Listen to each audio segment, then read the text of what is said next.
Welcome to the Space Telescope Public Lecture Series.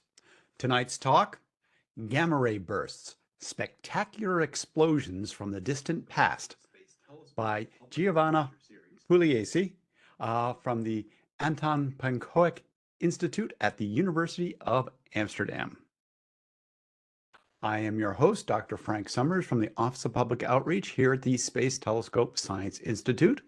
And as always, I love to thank our wonderful tech team, Thomas Marufu and Grant Justice, who bring you these lectures every single month. Next month, on May 7th, Stellar Astronomy in Search of Dark Matter, how you can look at stars and find the dark matter out there. Eduardo Vitral of the Space Telescope Science Institute will bring that talk to you. In June, Nicole Arulananthan, also from the Space Telescope Science Institute, will talk about Webb observations of planet formation. This is one of the main science drivers of the Webb Space Telescope, planet formation, and she will give you the latest update. In July, the Pillars of Creation, multi-wavelength and in 3D. That will be me. I will be presenting on our latest three-dimensional visualization, this time of the infamous Pillars of Creation. And I'll have a blast presenting that to you in July. If you want more information, you go to www.stsci.edu/public-lectures, and you will find this webpage. In the lower left corner, you can see links to our webcasts, both on our YouTube playlist and in our webcast archives at STSCI. In the lower right, you can see how to sign up for our email. Enter your email address, hit that subscribe button, and you will get our monthly emails. Also on the website, we have the individual lectures descriptions, and if you click on one of those, you will get the full description of the lecture, as well as links to the STSCI webcast, as well as the YouTube webcast. As I said, our email announcements, easiest way is just to sign up at our website.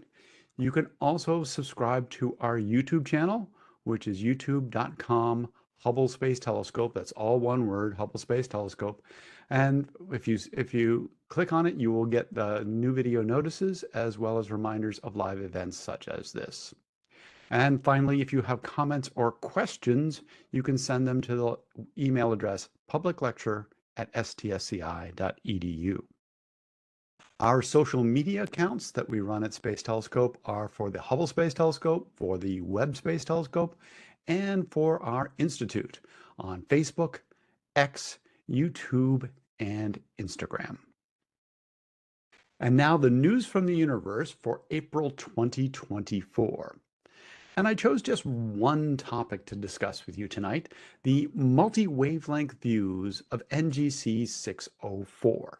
Okay, let's start out at a broad view. All right, this is an amazing image by an astrophotographer named Malcolm Park. I want to give him great credit for it because it really it's evocative to someone like me who knows this part of the sky really well. Up in the upper left-hand corner is the Andromeda Galaxy, the nearest large galaxy to our Milky Way. It's also known as Messier 33. In the center is a bright star in the constellation Andromeda called Merak. And so this is one of the stars that actually you use to help find the Andromeda Galaxy. You go from the Great Square in Pegasus, you count up a couple stars, you get to Merak, and you say, just go over a little bit, and you find the Andromeda Galaxy on the night sky. But what I love about this image is it reminds me that on the other side of Merak is another galaxy in our local group. This is the Triangulum Galaxy, also known as Messier 33. So you're transferring from one side of this image is the Andromeda constellation, and on the other side of this image is the Triangulum constellation, and there are nearby galaxies in both of them. And the topic of the story this week is going to be inside Messier 33. So here is a view of Messier 33. While the While the Milky Way and Andromeda are large spiral galaxies, about 100,000 or a little more than 100,000 light years across, Messier 30 is what we call a medium-sized spiral galaxy. It's about 60,000 light years across. And this is a Hubble mosaic that contains about 1.3 billion pixels. Yeah, 1.3 billion pixels in this really, really large Hubble mosaic of Messier 33. And one of the cool things about it is that you notice in the upper right-hand corner, there is this really bright blue region there. And that is NGC 604. It is a nebula. And if I do show you a different Hubble image of that nebula, here is NGC 604 as seen by Hubble with the Wide Field Planetary Camera mosaic. You see, oh wow, this is a star forming region. And you immediately start looking at it going like, okay, this is a nebula in our own Milky Way galaxy that just happens to be projected along the line of sight toward Messier 33. And you would be wrong because it is not. This is a nebula in the galaxy Messier 33, in the Triangulum galaxy. This nebula is 2.7 million. Yeah. So if I go back to that image, you can see just how big this star forming region is. This is on the outskirts of the Triangulum galaxy, is a huge, huge star forming region that we can see with this kind of clarity and detail from 2.7 million light years away. So this is obviously a target that if you're studying star formation, you want to study this. It kind of reminds me of the Tarantula Nebula in the Large Magellanic Cloud. It's one of these giant star forming regions inside the local group that we use to study star formation. And so here is what you see in visible light. You can see all the bright, massive stars, and you can also see what we astronomers call warm gas. This is hydrogen gas that's heated to 3,000 to 10,000 degrees. Okay, so you've got massive stars and warm gas at thousands of degrees. Webb has now taken a look at this region, and in the near infrared, Webb's image looks like this.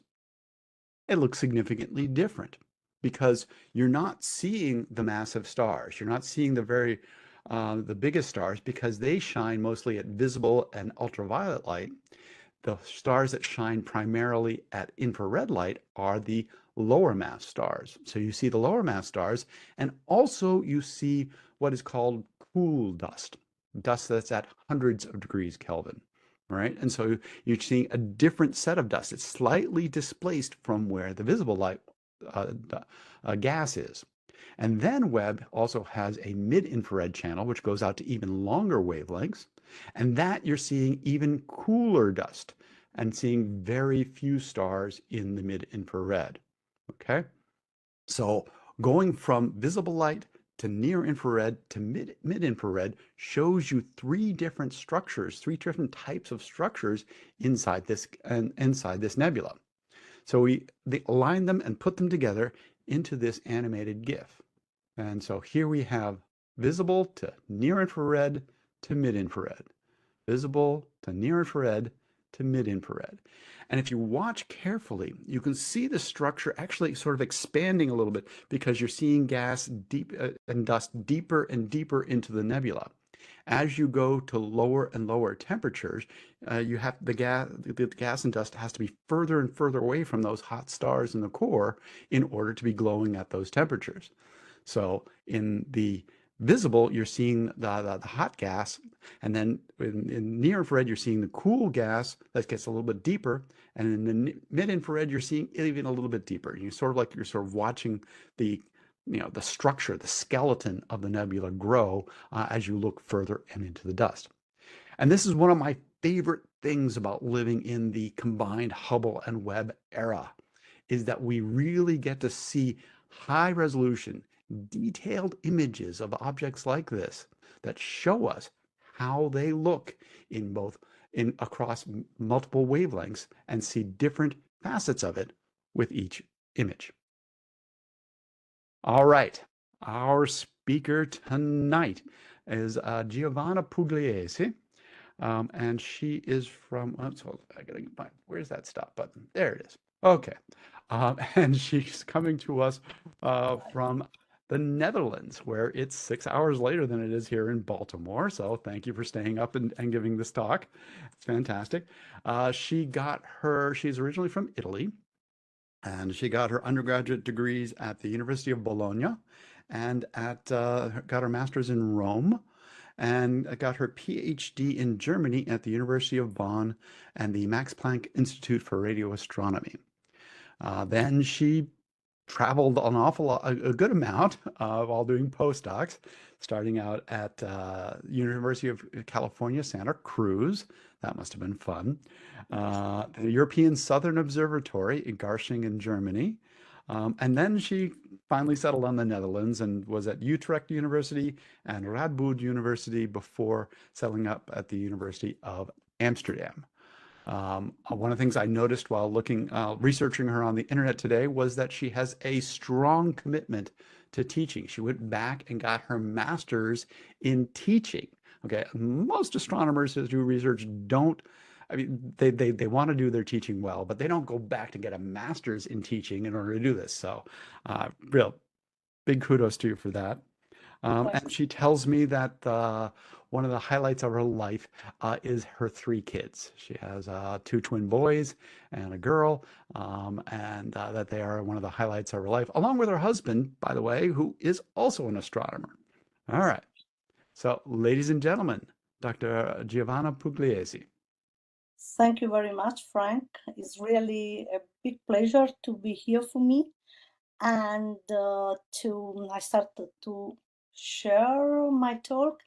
And as I said, it's a really pleasure for me to be here because I can share with a large public my passion for astronomy. And I hope that at the end of this talk, people will know a bit more about the gamma ray bursts, what they are, and how they can be used as an amazing, fantastic tool not only to study the extreme physics of radioactive processes, that is emission of very high energy in really ultra relativistic environments, that is when matter is moving very close to the speed of light, but also as a tool to study the galaxies, the galaxy formation, the chemical evolution of galaxies very close to the Big Bang.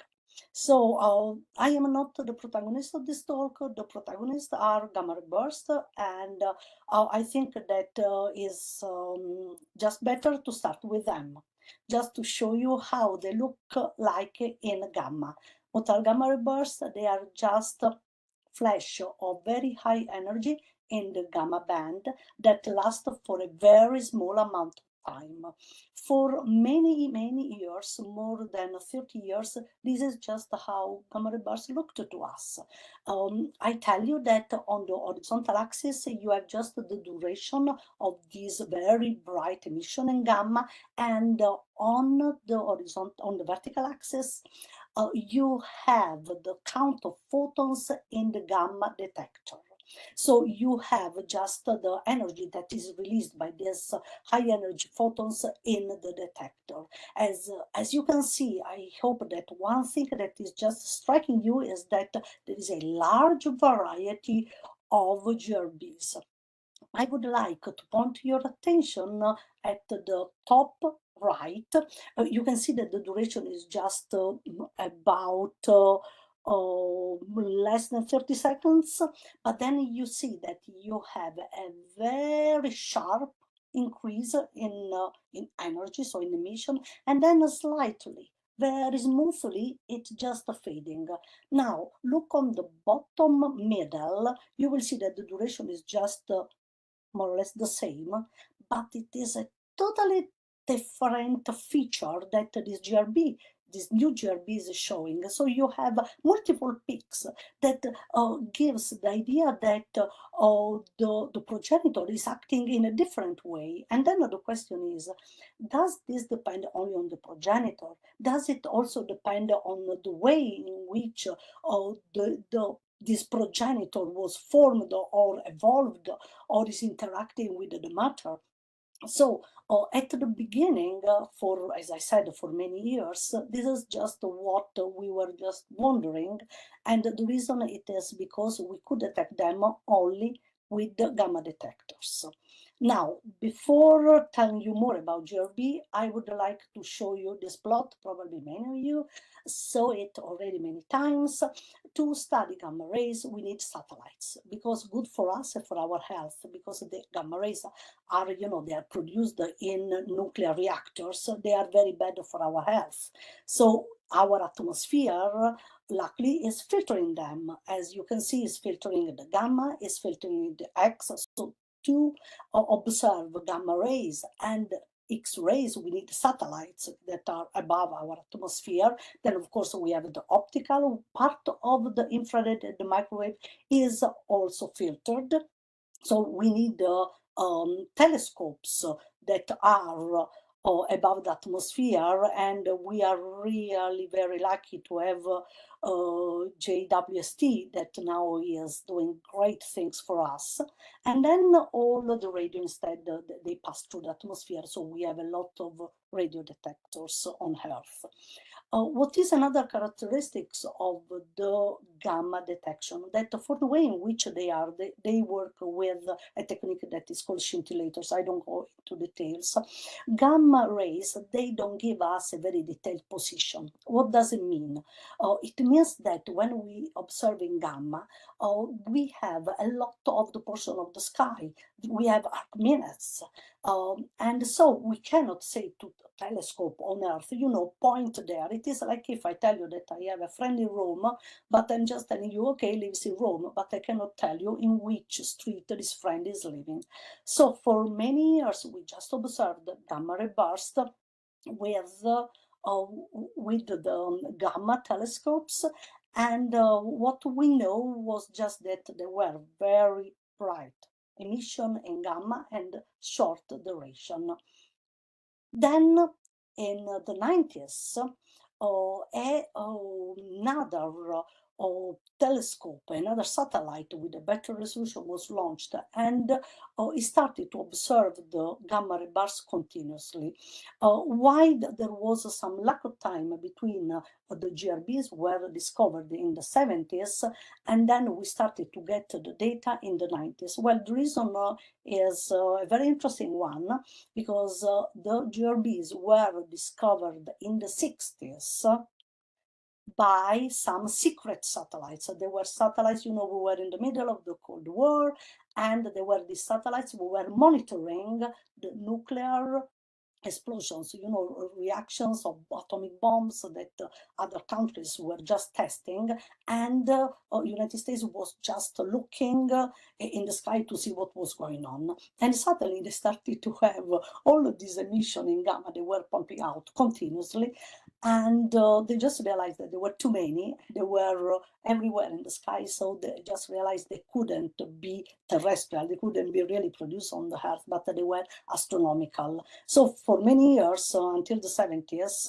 we didn't know almost anything about these GRBs. Then in 73, we knew that GRB existed. And then, from when you decided to build a telescope until, or a satellite, until when the satellite is functioning, takes years. So our first detection for gamma ray burst astronomical detection was from BATSE, and it was an instrument on the Compton satellites in gamma, and Compton satellites through BATSE gave us three major information about the GRBs. If you look at this image, what is the thing that you note first?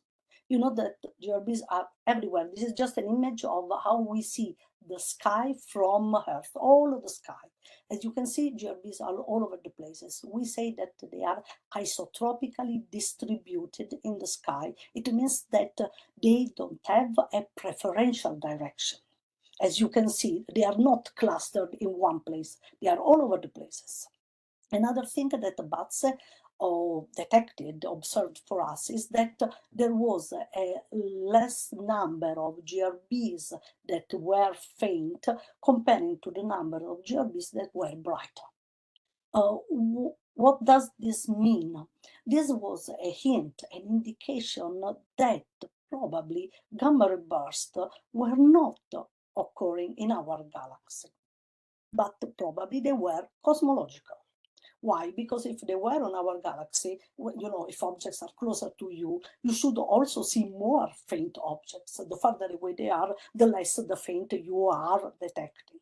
And of course, Batze couldn't say anything anymore, because this was just the limitation of what the gamma detector could see. But there was another thing that through the data collected by Batze, we observed. We just observed that gamma ray bursts were just divided according to their duration in two groups. There were, as you can see here on the horizontal axis, there is the duration, and on the vertical axis, there is number of all GRBs observed. As you can see, there is a peak. It means that most of the GRBs are either below 2 seconds or above 2 seconds. And then, since this was published, we called the one below 2 seconds the short GRBs, short duration, and the long GRBs, long duration. What does this mean? Well, we could do speculations.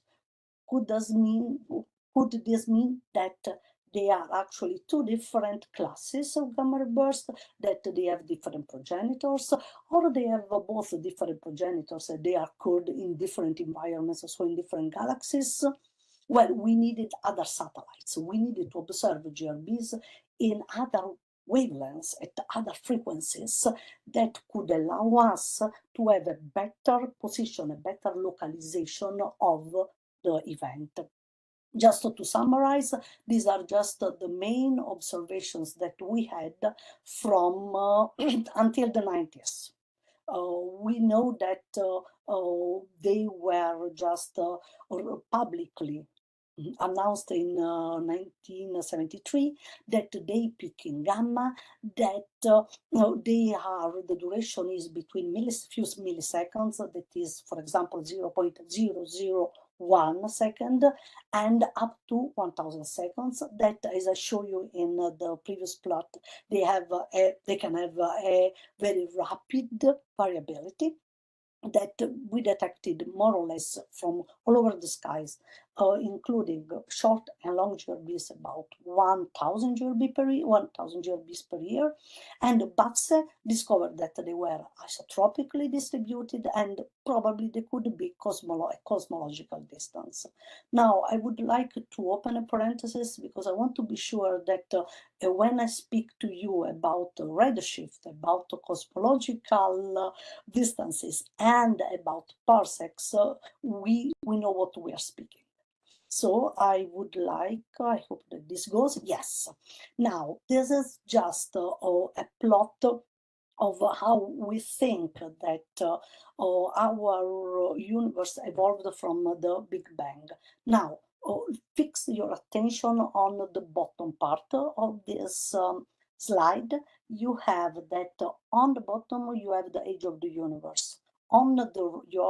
If you look at it on the right, there is the Big Bang that, according to the last cosmological data that we have and theory, we think that it occurred about 13.7 billion years ago. So if a Big Bang is 0, we are 13.7 billion years after the Big Bang. And then one way to measure this is through the redshift. The redshift, just to give you an idea, is just the Doppler effect applied to light. And it gave us a very good estimate according to some theory, modeling, and observations that are not part of this talk. They give us an idea of the expansion of the universe. This means that we are a redshift 0, and the more we go back in time, the more we go closer to the Big Bang, the higher the redshift is. And this is because, of course, as you all know, electromagnetic signal, that is light, photons, they have a finite speed, that is the speed of light. So light takes time for us to reach. When I'm going to speak about GRBs, I will tell you about the redshift, and when I tell you about the redshift, if the redshift is very high, I will give you the time from the Big Bang that this event occurred. But if it is a very low redshift, I will give you the distance in parsecs. Now, I don't know how many of you know what a parsec is. A parsec is a way in which is a unit of distance that we use to measure stellar objects, galaxies, objects in the universe that are further away from us. As we do during our daily life, and we do the same in astronomy, that is, we use different measurements, different units, according to what we are measuring. I'll give you a very simple example. If you want to measure a table in your kitchen, you don't use miles or kilometers. You will use either inches or centimeters or feet and meters. Well, we do something very similar in astronomy, but with other units. For our solar system, we use astronomical unit, AU. That is the unit that it gives the distance between us and the sun. That is 1 AU. But if we go into our galaxies, or if we want to measure the distance of other galaxies, as you can imagine, the AU is very teeny tiny. And I would like just to give you a very practical example so you can visualize, I hope, a bit how distant gamma ray bursts are. Now, do you know how far away it is the closest star to our solar system? Because our closest star is the sun, but the closest star to our solar system is called the Proxima Centauri, and it is a 1 parsec.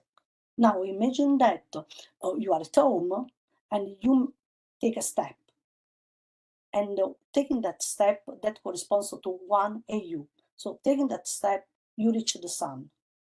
How many steps or how many miles do you have to take to reach Proxima Centauri from your home? What I mean is that if making one step, you just reach the sun. Proxima Centauri is, I don't know, in your living room, or it is next door to your neighbor, or it is to the supermarket closer to you, or the next city. Well, if with one step you're home and you are in New York, you reach the sun. To reach Proxima Centauri, you have to go from New York to Philadelphia. It is about 100 miles. And it's just 1 parsec. So with one step, you are at the sun. With 100 miles, you are in another city and you reach Proxima Centauri. In Europe, consider that if you are in Rome, then to go to Proxima Centauri, you have to reach more or less the north of Naples. That it is 144, 150 kilometers.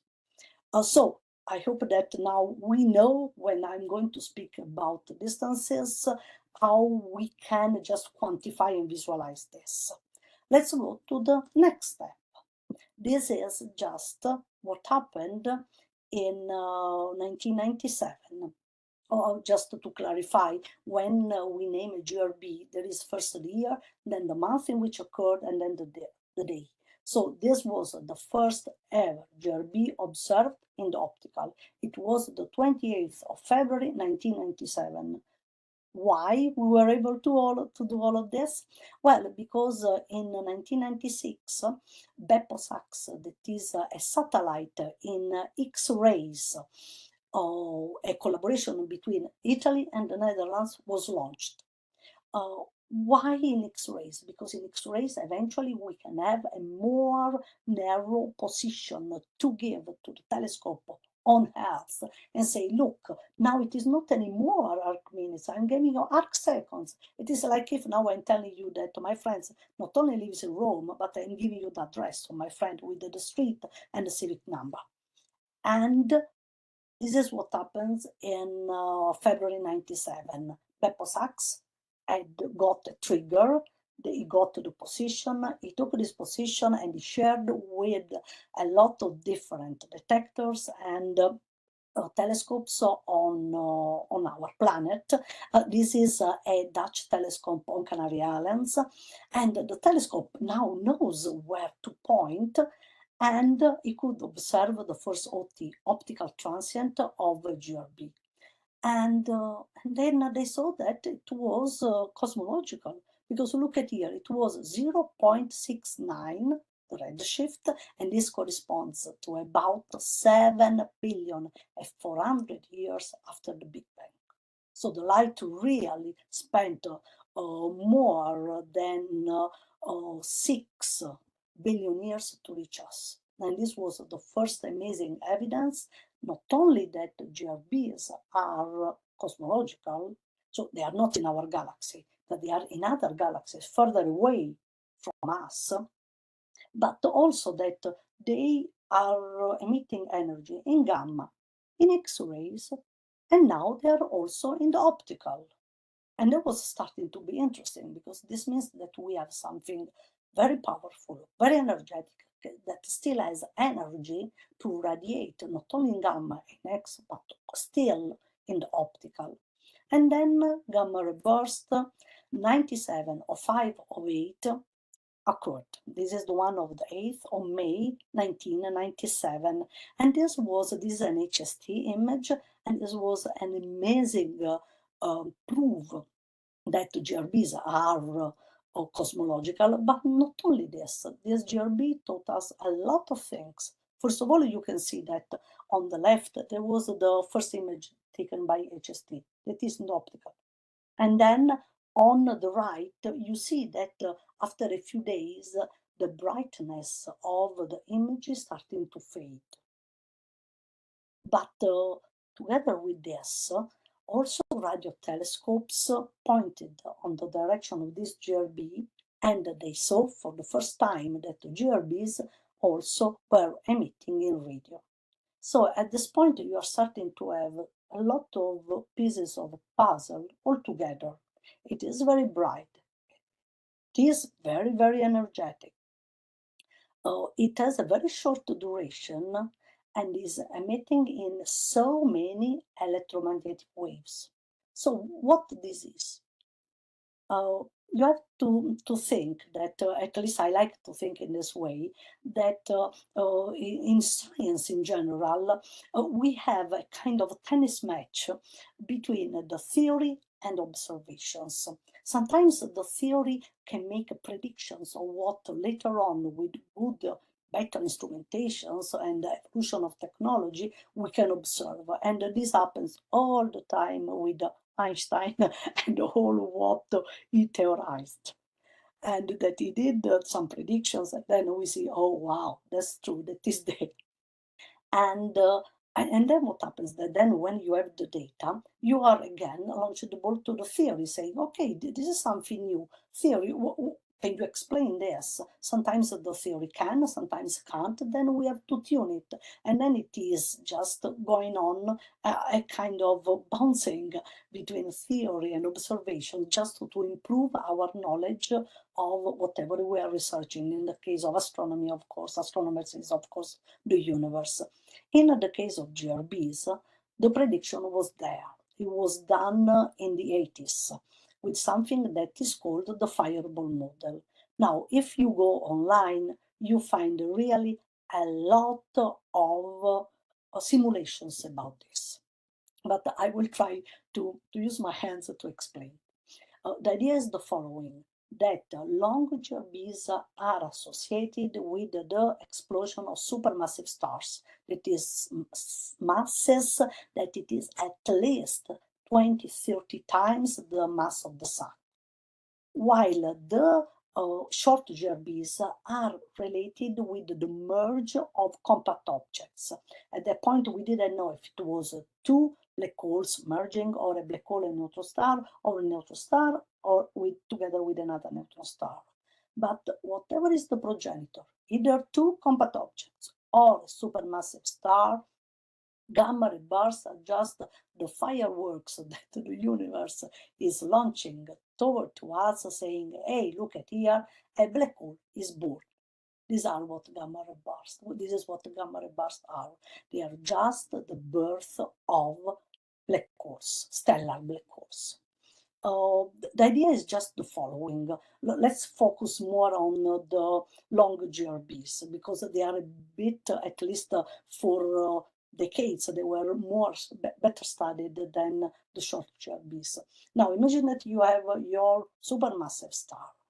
You know that it's just starting with wind to spread matter around itself in the hundred thousands of years that is its life, and then at a certain point the radiative pressure is just not anymore supporting gravity. Gravity is taking over. The core is just shrinking, and is collapsing.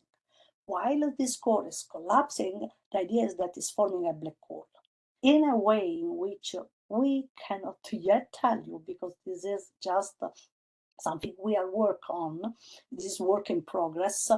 Two jets, one opposite to the other, are launched. So when the black hole is formed, two jets are launched.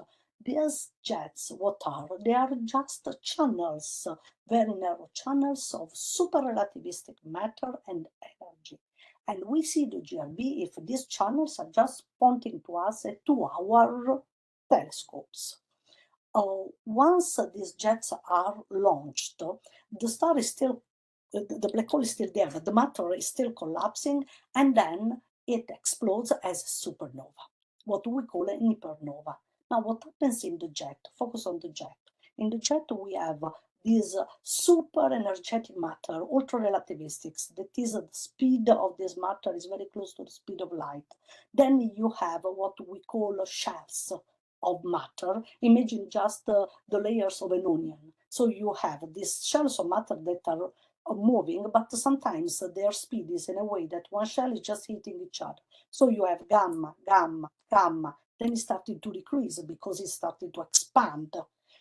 And you have X-rays, X-rays. Then this jet, this channel of matter is entering into the circumstellar medium. When it is entered, it's just like when you are entering a street with the traffic, you have to decelerate. So you have gamma, gamma, X-rays, starting to decelerate, enter into the circumstellar medium, and then you have optical, optical, optical, and starting to decelerate, emission goes into the radio. Now, I don't know if you could visualize it very well, but you can see also here in the image, I hope that you can see my mouse, because I can, but I hope that you can see it as well. In the part of the jet that is very close to the black hole, there you have the gamma and the X-rays. So the gamma X-rays give us an idea of what happens very close to the progenitor. When you go to the optical, you are not anymore very close to the progenitor. So the analysis of this optical light can tell you a lot about the interstellar medium, that is the medium around this star, or the evolution of this star. So it can tell us something about the galaxy and the evolution of the galaxy in which occur. And with the radio, we are even further away from the progenitor. So really, we can study the environment close to this massive star at different distances. I hope that this was just give you an idea of what we are studying and how we are studying this. Well, of course, with data. Remember that in research, data lead. Whatever the data are saying, we have to take it. It's not the theory that is saying to the data what they are, but we have to have something that we call, of course, that we have intellectual honesty, that whatever the data are saying, we take it and then we tune and we change the theory when it is necessary. This is why here I wanted to show you, first of all, how and why GRBs are so powerful. See, these are all fantastic HST images. And as you can see, in among the 4 errors, you cannot see almost anything. And HST is the most powerful optical telescopes that we have. And nevertheless, we don't see anything after the GRB faded. So would this mean that the GRB is just the tool that illuminated this region of the universe in which without the GRB we wouldn't see anything. So with this data, we are not only studying the GRB itself, what happens in the jet or close to the progenitor, but we are also studying the universe in parts of the universe that otherwise were not illuminated. And I think that the best way in which you can see how all this works is showing you one by one the most relevant GRBs and how they guided our knowledge of the GRB physics and the galaxies in which they occurred that are called host galaxies. So the first one is the GRB of the 25th of April 1998. Why is this so important? Because, first of all, look how close by it is. It was just about 36 million parsecs away from us. That from a point of view of distances is rather close. And the other amazing thing was that this GRB was the first one associated with a supernova. Why it was so important? Because as I told you previously, the theory was saying that you have the two jets, and then you have also the supernova that explodes, associated, the hypernova associated with the GRB. And the idea is the following, that all the energy that it is in the gamma, of course, is very bright, or the one that is occurring in the jet, is so bright that it is overtaking everything for days. Then we have to patiently wait that this light is starting to decrease so we are observing what we call the light curve, that is the brightness, as you can see here, as a function of time. So the more the time is passing, the more the GRB is fading down. And if you see bump in the light curve, then you know that that is not the GRB, because the GRB is just going down. It is the light from the associated supernova. And I would like to show you just, it is just here, this other GRB, that is the one of the 19th of December 2010, in which that it was further away. See, it was, this time it was at a ratio of 0.55, so we arrive to a bit more than 80 billion years after the Big Bang. But look, in spite of being so further away, we can still see you have the GRB, the gamma emission, I mean the one that is in the jet, that is decreasing, and then the brightness is decreasing, and then you see a bump, and that bump is associated with the relative supernova. And this, of course, was a huge, powerful method that we had to confirm that GRBs, long GRBs, are associated with supernova. For many years, there was just this dichotomy, gamma ray bars, longer gamma ray bars, supernova. And then we started to wonder, are all GRBs, long GRBs, associated with supernova? I will give you the answer in a few slides.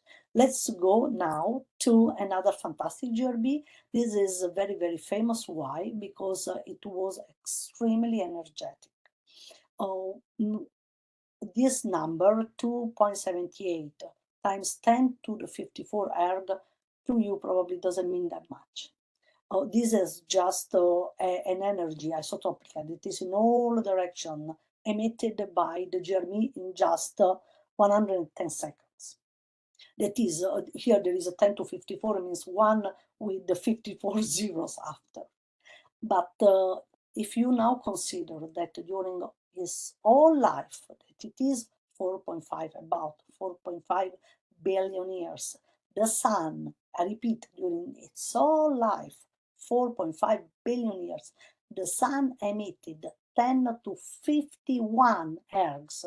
You see that in 110 seconds, this GRB emitted 1,000 times more energy than the sun emitted during its whole life. So these are monsters. These are the most powerful explosions in the universe, second only to the Big Bang. And now you have to start thinking that, wow, you have all this energy in such a short time, and how do you model it? And of course, this was just our relatively free lab, in which, of course, on Earth we cannot observe these things, we cannot reproduce them. So it was our lab to do radiative processes and try to see which kind of emission process can really produce these observations. And this was such an amazing GRB that if you think that if it were in Andromeda, it was not, it was a redshift 1.6, but if this event were in Andromeda, it would have been in the night as bright as the moon.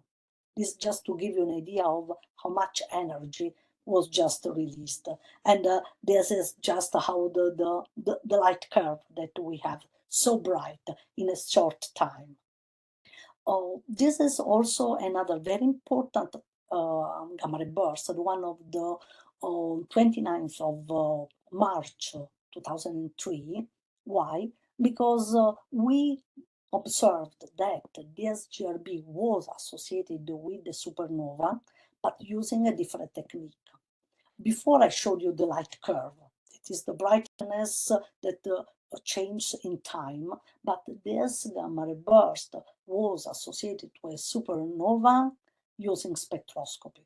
Just to give you an idea what spectroscopy is, a rainbow shows you spectroscopy.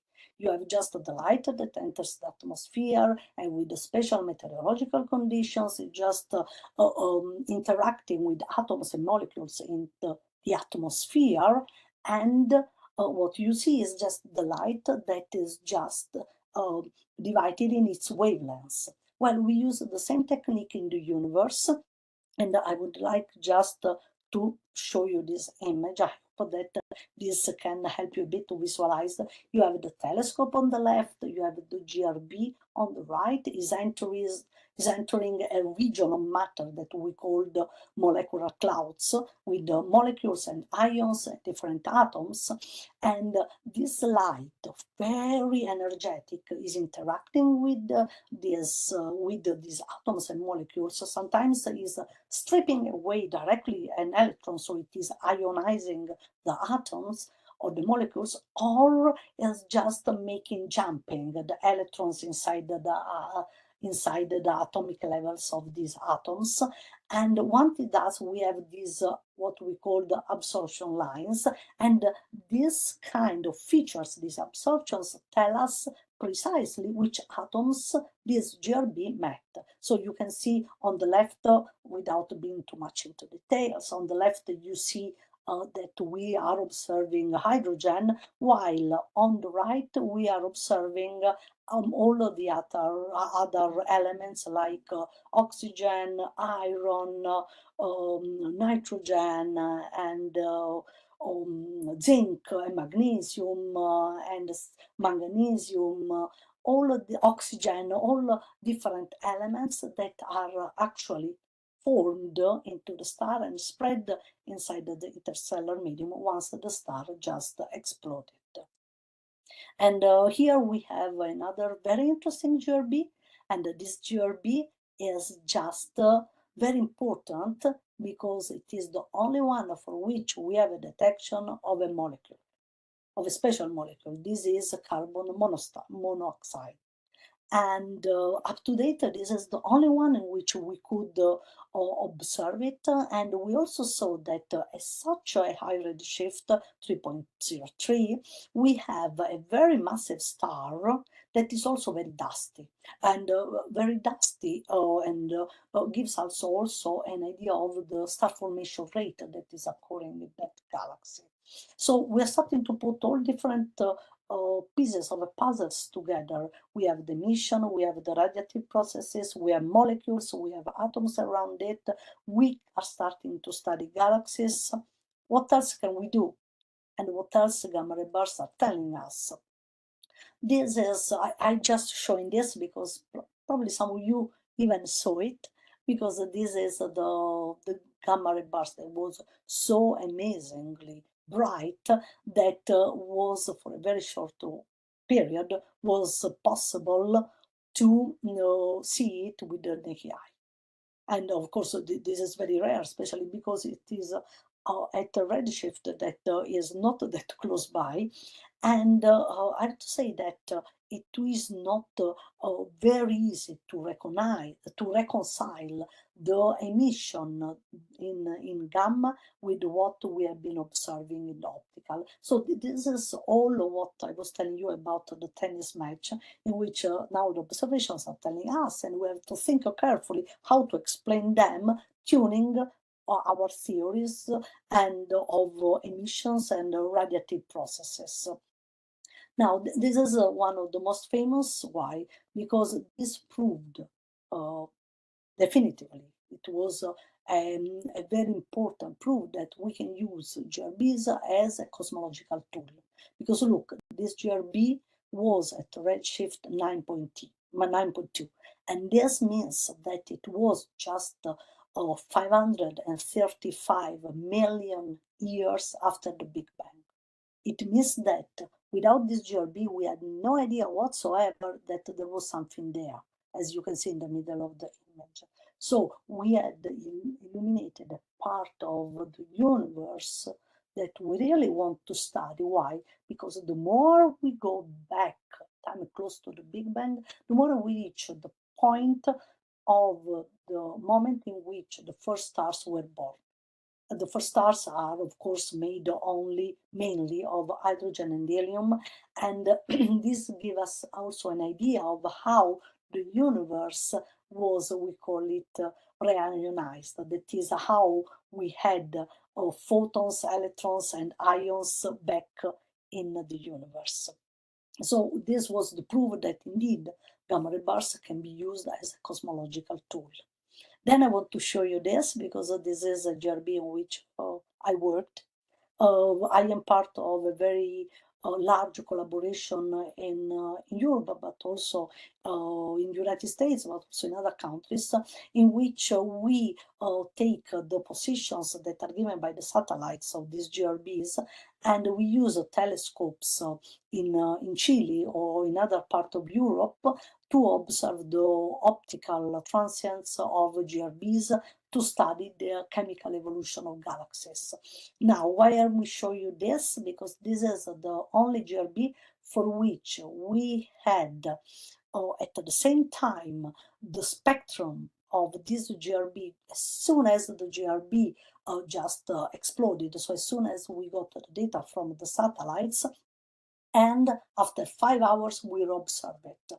And comparing the two spectra, we can have an idea of these, atomic levels, they changed.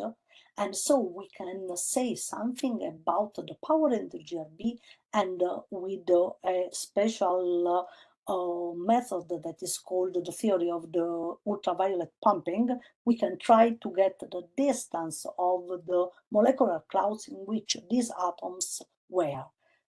Here I can show you, this is what we observed for this GRB. We have aluminium, calcium, iron, magnesium, nickel, oxygen, silicon, zinc, and sulfur and zinc.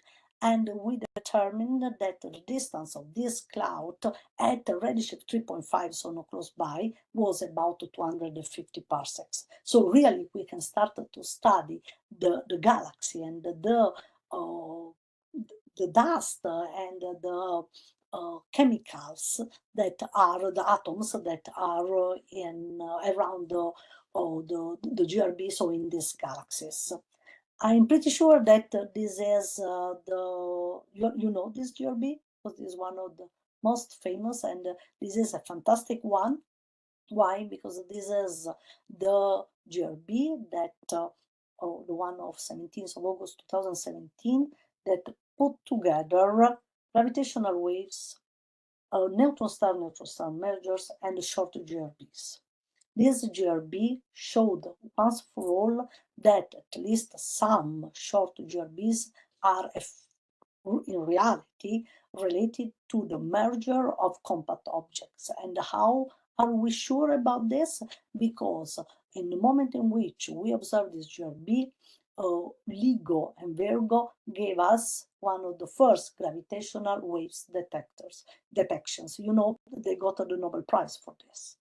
So we knew, first of all, it was so close by. Look, it was just about 42 million parsecs from us. So we could study it really in details. So we could know also the progenitors, that they were actually compact objects. And not only that, so we observed that they were connected with gravitational waves. There was a merger of two neutron stars, but amazingly, we could see that for short GRBs, we had, when you see the brightness of the object that changes time in the light curve, that there was an excess in the infrared. And this is associated with something that is called a kilonova. That is just, let's say that is not really true, but imagine that if we have the supernova for the long gamma burst, for some of the short GRBs, we have an excess in the infrared.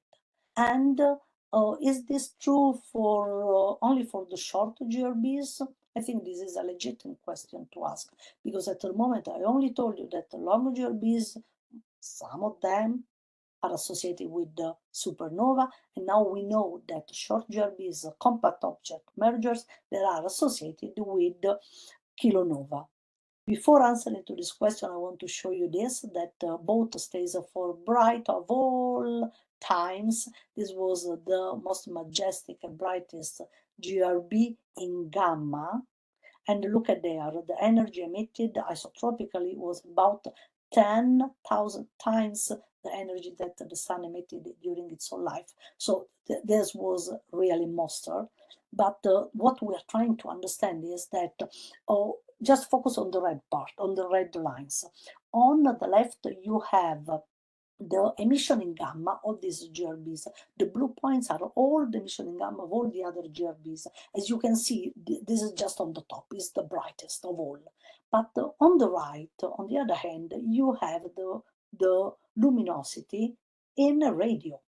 And this GRB was not that bright in radio. As you can see, many other GRBs were much brighter than this.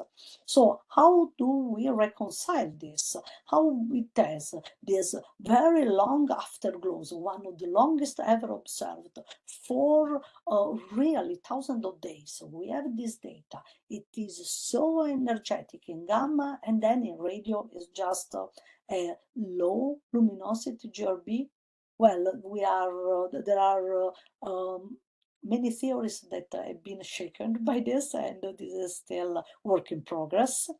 And I want just to conclude this with this is another GRB on which our group is working, and this was another Nature article in which we showed that there are at the moment, few long GRBs that are not associated with supernova, but they have an excess in infrared and they are associated with kilonova.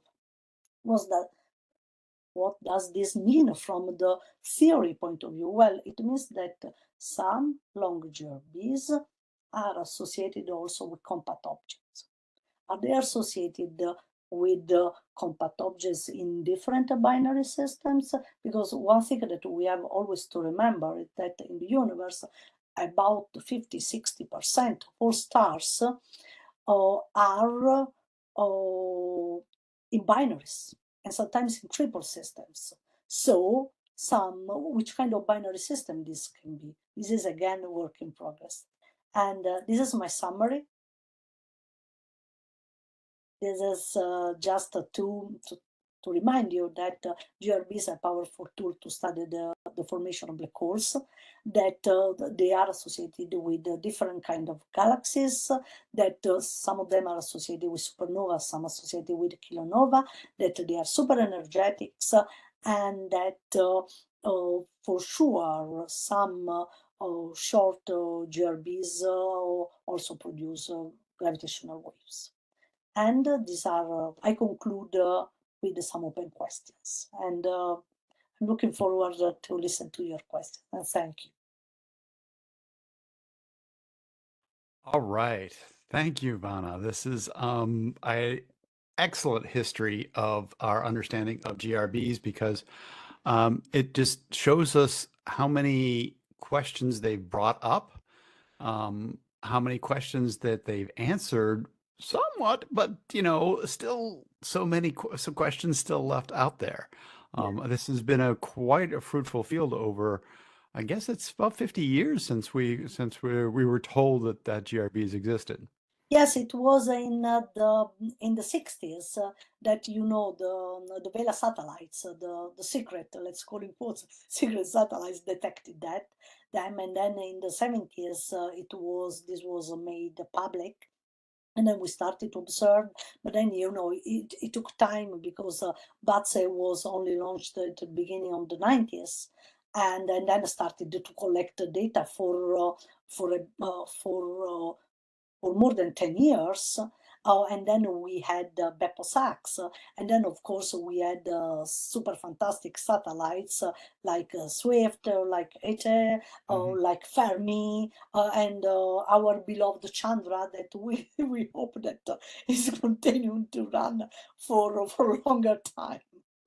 Well, I think it also shows our audience that if the first observation of this existence of something comes in the 70s, that it takes decades to develop a satellite and develop something because we can't observe these from the ground, and that it's really kind of cool because you're watching the development of the field, and it's within my lifetime, so that actually makes it kind of interesting to me that that this whole field has grown up over the course of it.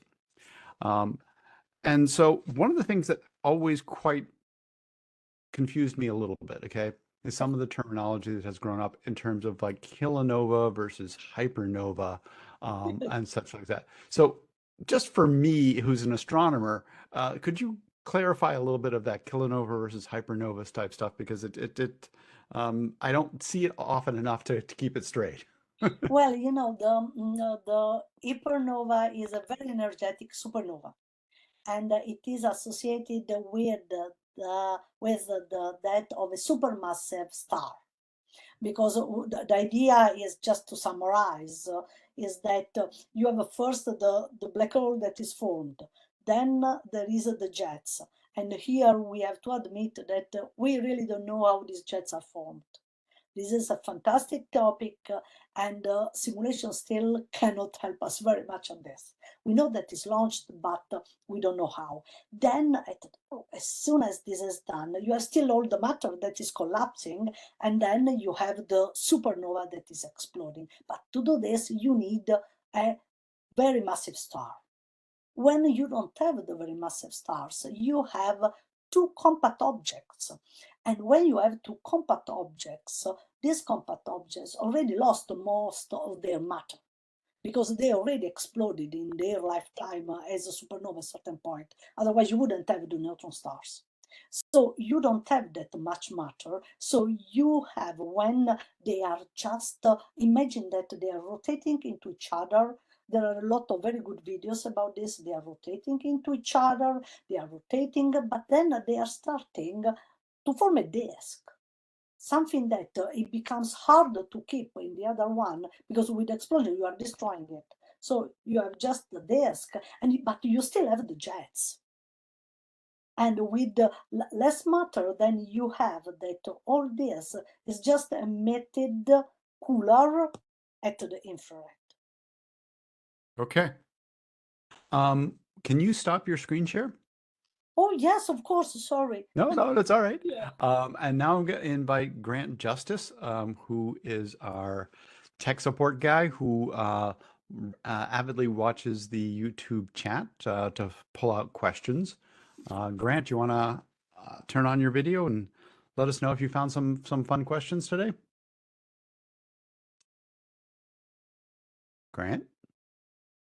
All right. Well, if Grant's not going to be there, how about Sorry. I have Yep. another question. Or Grant, do you have a question to start with first? No, go ahead and get started. Sorry. Okay. So one of the things I was I've never actually investigated myself is that so we know that because the distribution is all sky, it doesn't show any preference for our galaxy, so they have to be extragalactic, right? But in terms of the redshift distribution of GRBs, how is that distributed? I mean, I assume that they're isotropic in with distance. Is there a preferred distance at which we see the GRBs? Well, I think this is a bit of a tricky question because there is always what we call the selection effect. Right. Because then we have to understand if we are seeing at the moment that many of them are just picking between that is there is a major number between redshift 1 and redshift 3, does it mean that really many of them are in this redshift, or it is only because we are tuned, we had instrumentations that are able to detect many of them at that distance? Because as you can imagine, we are observing a less number of GRBs at very high redshift. Mm-hmm. And so does this mean that they are less bright, that they are not there, or that we are not capable of detecting? So all this, you have to put everything into account. At the moment, we observe many of them just in the redshift that I told you. And if you want, I can show you the image with the redshift distribution. If you want, I have that image and I can show it to you. Do you think we have time for that or not? If you got it right up available, that would be fine. I mean, it's just there are the different mechanisms that produce them, right? There are certain times that it would take to produce neutron stars or neutron star collisions, and population 3 stars, would they be susceptible to hypernovas more often than later Exactly. pop 2 stars, right? Here So it is. ah It is not just the most recent, but as you can see, this is the one with the blue, is just where we would like to study, for cosmological purposes and for galaxy evolution and chemical evolution. But as you can see, they pick a lot at 1, and then you have between 0 and 3, most of it. And the one in orange are all the ones that we detected with our collaboration. all right. And of course, the Stargate further collaboration. away they are, the brighter they have to be before we can see them, right? Exactly. So Fact, that's yes. all sorts of selection effects, as you said. Yes. Well, cool. All right, Grant, Yeah. how was the chat today? Chat was lively. Had people from all over, which I thought was really cool. Yeah, actually, Vana, you brought in a good amount of European audience, Oh, possibly really? possibly because we're doing this earlier in the day. Yes, in fact, yes. Yeah, it's not the middle of the If we night. do it at 8 o'clock Eastern time in the US, it's after midnight, and so Yes, I can understand why we don't get many European viewers yes, then. indeed, yeah. All right, so I'll get us started here. Have Yes. any ice cube observations been correlated with a GRB? Oh, this is a great question. Thank you, whoever you are, for this question. I love you. And the reason is that I started as an astroparticle physicist when astroparticle physics was not a thing. I'm speaking of the 90s, and I was studying neutrinos in an underground observatory in Italy. So my PhD thesis was trying to correlate cosmic rays, neutrinos with GRBs, and the answer is no. at the moment. Well, I have to say that egoistically, I'm a bit pleased because with my PhD thesis, I said that in principle GRBs should not be the major sources of neutrinos in the universe. And so far, this connection was not found, but we found connections of extragalactic neutrinos with, powerful AGNs.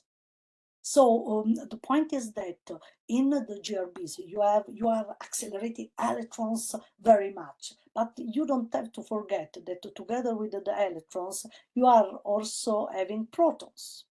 You are accelerating protons as well, but protons are 1,000 more massive than electrons, so you can accelerate them as much as you want, but then they will lose much more energy, much more easier. And then you know that to get in this big amount of particles, there are also the neutrons. And the neutrons, then they are very fast decayed into protons. You emit neutrinos, but in all this, if they lose energy very fast, then at that point you have the neutrinos, but probably they are not as energetic as we thought. Okay. This is one of the interpretations, but there is a lot going on. There is a lot of very exciting physics in this field. And I guess we should just state for our audience who don't know what IceCube is, that IceCube is this neutrino detector that's down at the South Pole. Yeah. We did have a talk in this series. So if you don't know about IceCube, go back in our public lecture series playlist, and you'll find a talk about IceCube that talks about detecting neutrinos at the South Pole.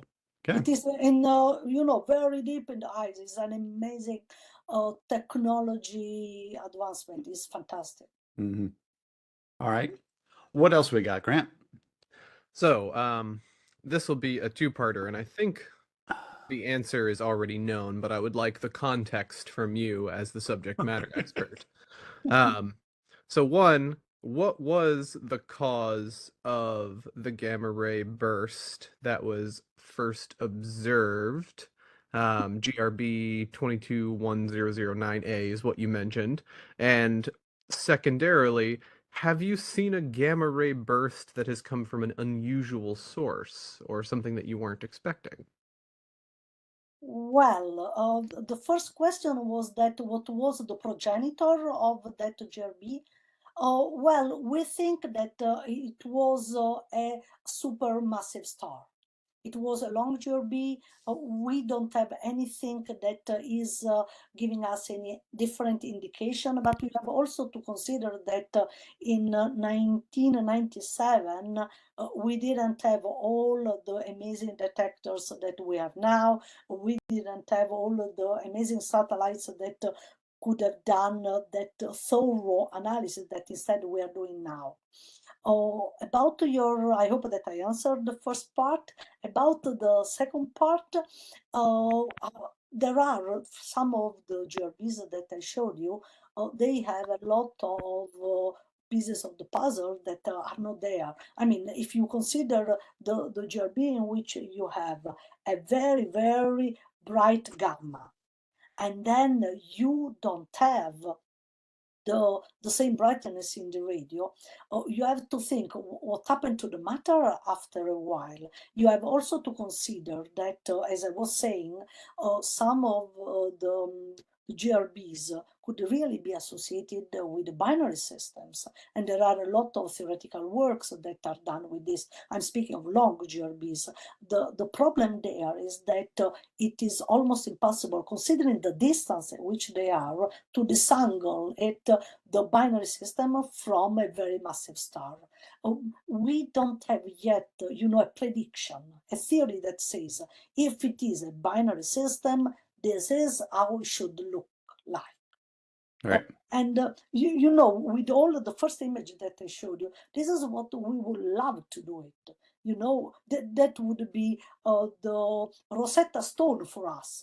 If a certain point we know this is the gamma, these are the peaks, this is the shape, and this means this progenitor. this is my dream. This is how I would like to do. But you know, many people work it in this, but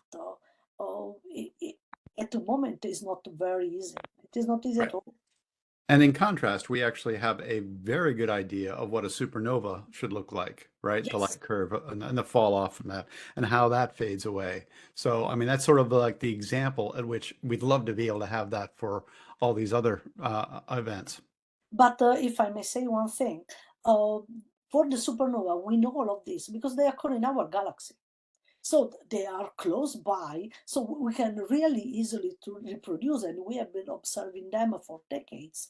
But we don't have this privilege with the GRBs because, okay, luckily for us, they are far away because, you know, a GRB close by that is pointing at you, you know, I would prefer to not have it. Well, the other thing that, your talk reminded me of is the development of the transient follow-up network of things. So, I mean, just the whole development of, hey, here we've got a GRB. Quickly turn the telescopes to be able to find them. Can you talk a little bit about that because that obviously transformed the ability to do multi-wavelength observations of GRBs. Well, absolutely. You know, everything started when Swift went on orbit.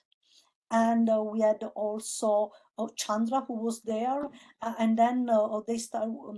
I was just not the end of the collaboration. At the point, it was called the X-Shooter collaboration. There were a lot of astronomers from Europe and from United States, and they did this kind of collaboration in which. Now that I'm part, I'm also on shift. Imagine it happens in this way. Some of us are weekly on shift. I am on shift 2, 3 times a year. So in that week, I am just on call day and night. I'm always with my cell phone and the app on the cell phone that is telling me, look, there is this GRB, and this GRB has these features that belong to the group of GRBs that we decided to observe. So they are just in what we selected. It has to have just a small amount of dust, or it has to be bright enough. It has to be visible from Chile because we use the telescope in Chile. And as soon as these parameters, you know, they are ticked, then we have a program because we applied, you know, we applied to have time. So we made a proposal, we explained what we got, and we got during all these years, I publicly thank ESO to give us time. That was fantastic. Thank you so very much. And then we get just the possibility to contact people in Paranal in Chile and say, look, is the telescope available with this instrument to observe this telescope either with photometry in optical or in infrared or with X-shooter we want the spectrum from this, and at the same time if something is real exceptional like for the boat, then we just are in contact with each other also in the night, and then we say, okay, let's put that a DDT, that is a discretional time application, Right. either Mhm. to Chandra or to HST or to JWST. And I have to thank also NASA because been very generous with us because we could just get data. Also lately we got the data on another GRB. I cannot speak about that GRB, but yeah, you know, it's exciting, and in a certain way, you know, you feel also privileged and honored because we do what we like, and we have the honor to use all this amazing, you know, technology. Right. And these targets of opportunity, I mean, there's building up the networks between astronomers and observatories so that Yes, these targets of opportunity can be observed relatively quickly. I mean, you, yes, the Hubble time and Webb time and Chandra time is very, very valuable, but they always have these targets of opportunity possibilities that yes. can And come in. and the deal is that once it is approved, of course, we don't have any priority time. It belongs to everybody, Right. Right. as it So has to be. everything becomes public. That's one of the Absolutely. immediately without any proprietary period. Yeah, absolutely, because this is as it has to be. Yeah. Great, great. Scientist's best friend, a scheduler's worst nightmare. Exactly. Oh yes, in fact, yes. Indeed it is. All right, Grant, right. we have another question on the chat. Yeah, absolutely. Have you observed any gravitational lensing of a GRB? Oh, this is a very interesting question because there was, honestly, I don't remember which GRB, but we thought that that GRB could be actually associated with the gravitational lensing because we could see that there were a bit of strange shapes with the different galaxies around it, but then we reobserved it. Because if it is gravitational lens, it should be there. We reobserved it and then it was not there. So, you can have your idea, you can have your observation, your theories, but then you have to do it thoroughly through it, and then you have to be, of course, intellectually honest to do follow-up observations to either confirm or disprove it. But at the moment, in my knowledge, I don't recall any GRB associated with the gravitational lens. And I guess it would be hard to prove Yeah. because it's a transient event. It happens and then Yes. it's over. And you can go look at that field and study it and say, well, maybe there could have been gravitational lensing here, but Yes. you don't know where the caustics are that would produce it. So it's And yeah, and then you needed to have really something that is magnifying very big in front of it, yep. and so there should be a lot of coincidental factors. Right. I mean, statistically, you can say that some of these GRBs are amplified by gravitational lensing, but you can't point at any one and say that one is one that was done it. Exactly. Yeah. That's kind of cool. Yeah. Nice question. I'm not seeing any more questions. Are you, Grant? Nope. The Great. questions are All dry. right. We've had a wonderful conversation here. We've learned almost the complete really, we've learned the complete history of GRBs here because it really is a 50-year field, which is wonderful to be able to sort of compact it down into a single talk. So thank you for highlighting all those very important GRBs that happened over the years. Look forward Thanks to you for having me here. I look forward to seeing where we go from here. Yes. Where we will go with this speaking lecture series is that next month, May 7th, Stellar Astronomy in Search of Dark Matter. We hope to see you here for it. Thank you all and have a great day. Thank you. Bye.